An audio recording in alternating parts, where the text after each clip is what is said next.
conhecido. Ezequiel capítulo 37, versículo 1.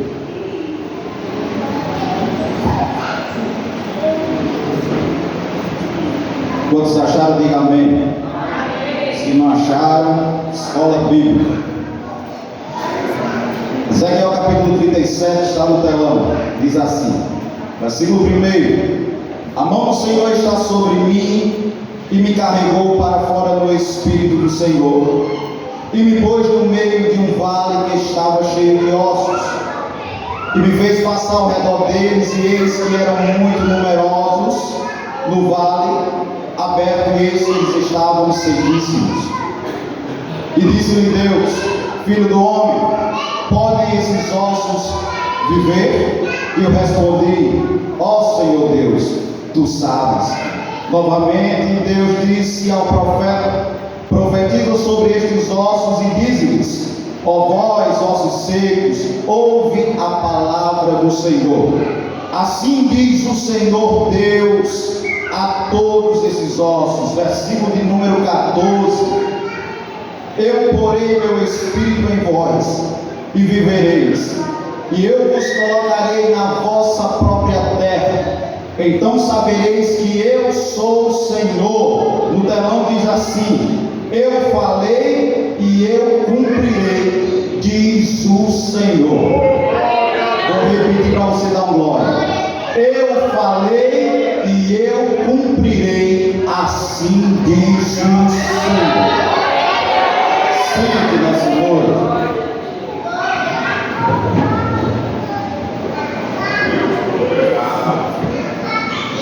Queridos irmãos, o texto que nós acabamos de lermos é do conhecimento de todos os nossos irmãos. Além da leitura, talvez você já tenha ouvido e acompanhado essa história do Vale de Ossos Secos através de vídeos, de aulas, de áudios, pregações, através de louvores. Eu poderia aqui pregar nessa noite outros textos designados à temática do culto de mulheres, culto de senhoras, falar de mulheres que fizeram grandes histórias durante o tempo, mas através deste texto, Deus nos traz uma reflexão de uma universalidade, do extraordinário mover de Deus na vida daqueles que o temem. Portanto, para conseguirmos interpretar coerentemente esta visão, a princípio Deus usa linguagens figurativas. Nessas linguagens figurativas, Deus queria tratar com o profeta Ezequiel de um dos piores momentos que Israel enfrentou em toda a sua história. Eu peço a sua atenção nessa noite para que a gente possa edificar somente em um só propósito. Israel é uma nação que não contém e não é formada somente por homens. Israel é formada por jovens, Israel é formada por crianças, Israel é formada também, em sua maioria, por mulheres. Deus levanta o profeta Ezequiel em um período de declínio profundo moral e espiritual a respeito do povo de Israel. Havia uma renúncia, havia um abandono predominante no tempo por parte do povo de Israel, no tempo do profeta, e por conta dessa apostasia, uma hesitação toma conta do povo da nação de Israel. A princípio, a história bíblica do capítulo 37 afirma que Deus pega o profeta Ezequiel com as suas próprias mãos e leva o profeta Ezequiel em espírito para o meio de um vale que estava cheio de ossos. A condição dos ossos era deplorável. Os ossos que estavam espalhados sobre a face daquele vale, representando ali os judeus daquela época, foram levados a cativos pela Babilônia. O que está acontecendo aqui é um tratamento de Deus com o profeta Ezequiel, de um dos piores momentos e mais delicados que Israel enfrentou em toda a sua história. Versículo de número 2, o profeta agora se encontra no meio do vale de ossos. Se você observar a situação física dele, você verá que o profeta não está parado. Deus fez Ezequiel fazer o que? Andar ao redor dos ossos. Portanto, Ezequiel não está parado, Ezequiel está em movimento. Olhe para cá, sabe o que eu entendo com isso? É que para fazer a obra do Senhor, não tem que estar parado, tem que estar em movimento. Quando Deus chama o profeta, ou quando Deus chama profetisas, não é para ficar parado, é para ficar em movimento. Quando Deus chama um homem, quando Deus chama a mulher, não é para ficar parado, é para ficar em movimento na obra do Senhor. Quer ser uma mulher de Deus, uma mulher usada por Deus dentro da tua casa, tem que estar envolvida em movimento na obra do Senhor. Quer ser um profeta ministerial, quer fazer o teu ministério crescer, tem que ser um homem que esteja em movimento e envolvido na obra do Senhor. Deus chama, primeiro ponto, para se movimentar. O profeta Ezequiel está tendo uma visão, e quando ele vai expressar aquilo que ele está vendo, ele usa uma conotação que dá um sentido muito pior para os ossos que costumeiramente talvez nós podemos ver em um cadáver. Ezequiel em nenhum momento da sua visão disse que os ossos estavam secos. Como assim? Eu vou te explicar.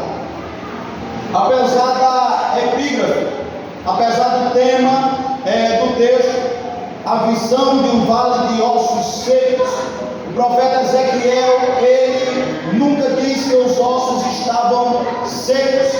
Ele usa uma conotação que indica um estado muito pior do que ossos secos. Ezequiel, ele diz que os ossos que ele viu espalhados pelo vale estavam sequíssimos. Mas não é a mesma coisa? Os estudantes vão dizer que sim ou não? Não. Secos, tem ossos secos, eles têm uma pequena quantidade de umidade presente, enquanto sequíssimos implica em absolutamente nenhuma umidade presente naquele osso. E quando ele fala aqui sequíssimo, ele está retratando a respeito de tempo. Quando ele está falando de sequíssimos, ele está retratando a respeito de anos, que a vergonha de Israel, do povo de Israel, ficou exposta diante de outras nações. Ezequiel está falando isso através de um campo de batalha. Ele está retratando isso aqui, uma crise espiritual. Versículo de número 3. Deus vai fazer uma pergunta agora, depois de ele visualizar aqueles ossos. Deus vai fazer uma pergunta que para Deus é muito fácil, mas para o homem é muito difícil. Enquanto Ezequiel está fazendo o diagnóstico daquele vale, Deus pergunta a Ezequiel, o que você acha? Ezequiel, será que pode reviver? Será que pode viver esses ossos? Será que ainda tem jeito, Ezequiel? Qual é a sua opinião? Veja que Deus está dando o direito ao profeta para ele responder, dar a sua opinião. Deus queria saber da boca do profeta a opinião a respeito daquela situação. Escute isso. Sabe por quê? Muitas das vezes as coisas não acontecem. Sabe por que muitas das vezes as coisas não realizam? Porque nós ficamos com medo de expor a nossa opinião para Deus. Nós ficamos naquele no chove e não molha. Ficamos com medo de como Deus vai reagir. Deus não chama covardes, e medrosos para fazer a obra dele. Quem está comigo, deu glória. Deus disse a Gideão: Gideão, ainda tem muita gente, Gideão, mas os covardes e medrosos, Gideão, vai ter que se separar. Manda voltar tudinho, porque eu não trabalho, Gideão, com quem tem medo, com quem é covarde. Eu trabalho com quem tem ousadia, com quem tem coragem e com quem está focado na obra do Senhor. Deus disse isso. Mas também o anjo disse a Maria: bendito sois vós entre as mulheres, bendita é vocês mulheres, porque Deus chamou vocês para uma grande obra. E vocês que foram chamados, Deus não chamou porque vocês são medrosas, Deus chamou porque vocês têm espírito de ousadia, porque vocês são valentes, foram chamadas para guerrear. Deus está querendo saber de sua igreja nessa noite, se aquela situação ainda tem jeito. E aí tem aquele negócio lá que você acha que não tem jeito mais.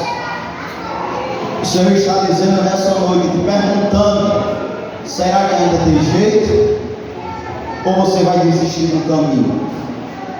Vamos mais. Ezequiel está vendo algo tão estranho que ele fica com medo de expor a sua opinião pessoal.